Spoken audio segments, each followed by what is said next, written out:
Originaire des forêts profondes de Chiapas au Mexique, le fruit de cette orchidée était déjà cultivé par les Mayas. Diverses civilisations précolombiennes s'en servaient pour préparer un breuvage sacré. Son nom d'origine est imprononçable et signifierait gousse noire.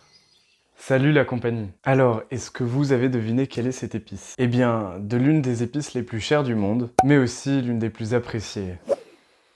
La vanille. Cette épice ne s'est répandue dans le monde que très tardivement, puisque la plante Vanilla planifolia est originaire des forêts luxuriantes du Nouveau Monde. Plongeons dans l'antique empire aztèque, où la richesse ne se mesure pas seulement en or, mais aussi en une épice rare et précieuse. Déjà très convoitée, la vanille servait même de moyen de paiement pour certains impôts. Elle restait l'un des secrets les mieux gardés des peuples précolombiens, jusqu'au jour où les conquistadors s'aventurèrent dans les profondes forêts primaires d'Amérique centrale. Selon la légende, l'empereur aztèque Moctezuma,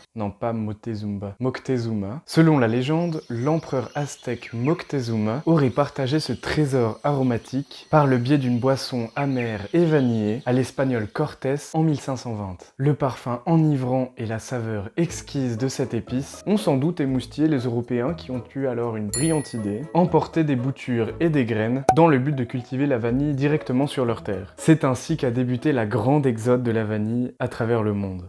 Seulement voilà, à part quelques fleurs décoratives très éphémères et quelques lianes grimpantes sans intérêt le reste du temps, les Européens se sont retrouvés comme des abrutis à ne pas comprendre pourquoi cette plante ne donnait pas les fruits si savoureux et parfumés qu'on lui attribuait.